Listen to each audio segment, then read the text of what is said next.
રવિ, આજુબાજુ જે લોકો જે છે વાલીઓ ક્યાં છે? વાલીઓ હોસ્પિટલમાં છે, અહીંયા છે, હજુ કોઈ બાળક નથી મળ્યું? શું ખબર છે? આજુબાજુ લોકો જો કોઈ હોય તો કઈ સંવાદ થતો હોય તો રવિ?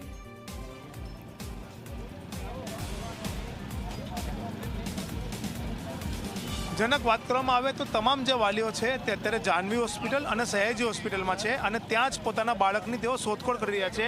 અહીંયા પોલીસ કમિશનર સાહેબ જોઈ શકો છો કે અહીંયા આવ્યા છે અને સીએમ જે આવી રહ્યા છે તેની તેઓ તૈયારીમાં જોડાયા છે। અહીંયા મીડિયા મિત્રો માટે એક અલગથી એક જગ્યા અહીંયા ફાળવવામાં આવી છે, ત્યાં અમને ઊભા રાખવામાં આવ્યા છે, એટલે અમે કોઈ સાથે વાત કરવા નથી જઈ શકતા।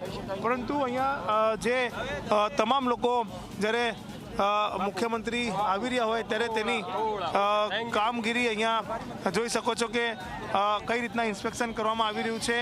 આ બોટ છે, વધુ એક બોટ મંગાવવામાં આવી છે, જે રીતના આપ જોઈ શકો છો કે વધુ એક બોટ અહીંયા તળાવમાં ઉતારવામાં આવી રહી છે, જે રીતના લાઈવ દ્રશ્યો G24 કલાકના માધ્યમથી દેખાડી રહ્યા છે।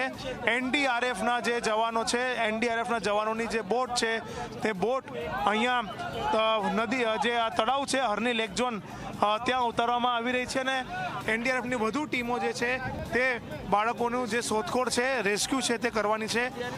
વાલીઓ સતત કહી રહ્યા છે કે તેમના 3 જેટલા બાળકો લાપતા છે અને 3 વાલીઓએ સ્કૂલ મેનેજમેન્ટનો અને સ્કૂલ મેનેજમેન્ટે પોલીસ તંત્ર અને કોર્પોરેશન તંત્રનો સંપર્ક કર્યો છે અને તેના આધારે હજુ પણ શોધખોળ કરવામાં આવી રહી છે। જનક, બિલકુલ બિલકુલ રવિ, એ જાણવા માંગુ છું કે હજુ કેટલી ડેડ બોડી અંદર છે, કેટલા બાળકોની ડેડ બોડી અંદર છે, હજુ કેટલાની ડેડ બોડી બહાર આવવાની બાકી છે, કોઈ જાણકારી એની?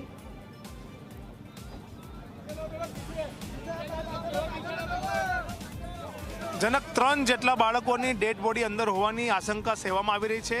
3 જેટલા બાળકો હજુ લાપતા હોવાની માહિતી સ્કૂલ પ્રશાસને પોલીસ તંત્ર અને કોર્પોરેશન તંત્રને આપી છે અને તેના આધારે જે છે તે સતત રેસ્ક્યુ અને શોધખોળ અભિયાન હાથ ધરવામાં આવી રહ્યું છે, કારણ કે હવે બાળકનું મૃતદેહ બહાર કાઢવાનો છે।